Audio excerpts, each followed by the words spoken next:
Let's talk more free agency as the moves keep on coming here on Fantasy Football Today in 5. Adam and Jamie. Okay, Jamie, we got Derrick Henry going to the Baltimore Ravens, and we talked a lot about where you take him and what you think his ADP will be. So in a PPR league, where do you think Derrick Henry's average draft position will be, and when would you draft him?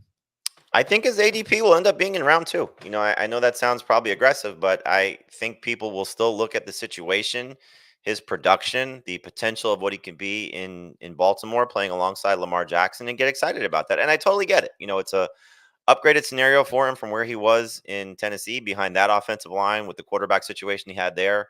We said this a lot last year.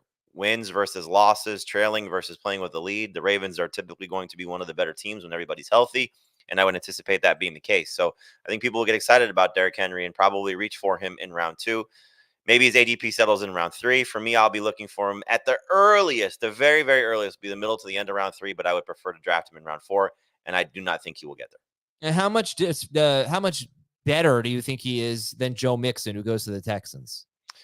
I think he's better from the standpoint of he'll score more touchdowns and have more rushing yards, and that will offset probably the reception total that Mixon has. But Mixon ended up in a great spot. The Texans got great production out of Devin Singletary last year when they committed to him as their guy. It's an offense that's on the rise. You have a great offensive coordinator in Bobby Slowick, clearly a quarterback that's going to hopefully continue to improve, as we saw from a tremendous rookie season in C.J. Stroud. So couldn't be happier for Mixon's situation based on what happened to him being released by Cincinnati, which was more of a cost situation as opposed to, I think, performance, because he did perform well for them last year. You can talk about the advanced metrics, but, given Joe Burrow's situation and how things unfolded there, I thought he did an admirable job. And so ending up with the Texans, I don't anticipate them bringing in significant competition, even if they do. And so I think Mixon ended up in a good spot. So those guys will almost be back-to-back, and I have no problem taking Mixon ahead of Henry if that's how it works out. What's your reaction to Diontae Johnson getting traded to Carolina?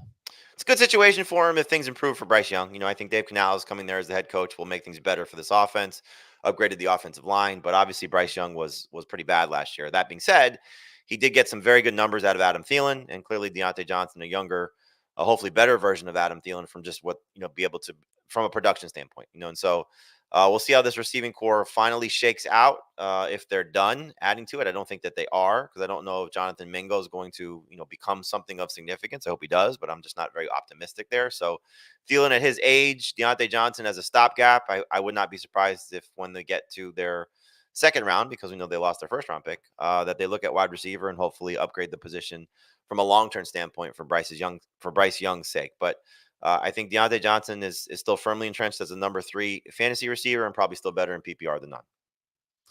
All right, it's been a very busy week, and I wonder if anything has changed at the top for you. And what I mean by that is, if you look at these running backs, we talked about it on our full-length show, that it seems like we are not as excited, the CBS analysts, not as excited about these running backs who are changing teams as the rest of the fantasy population is.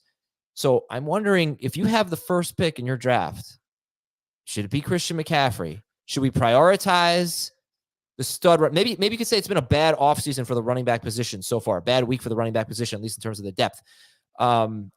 Should we prioritize the true studs and workhorses more in the first 2 rounds than we were planning on doing before this week began? It's a great question. I think you're looking at McCaffrey, Breece Hall, Bijan Robinson.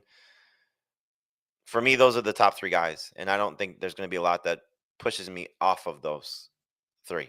Jahmyr Gibbs versus Jacobs versus Barkley. I still think I lean toward Gibbs just because of the upside based on age and still opportunity, even in a shared situation with Montgomery. But, when you start to look at the next group of guys, Jonathan Taylor, obviously, Kyren Williams, and what those guys have to offer, those didn't really change too much. Then you get to the Jacobs, Barkley group, ETN, James Cook, Rashad White. I don't know if those guys are round 2 picks. I think they're probably early round 3 picks. Pacheco, those type of running backs, and so prioritize them more. Yeah, maybe so. If you're looking at it as, okay, if I take a running back with the first in the first 5 overall picks, let's say it's Jonathan Taylor at 4 and Jahmyr Gibbs at 5.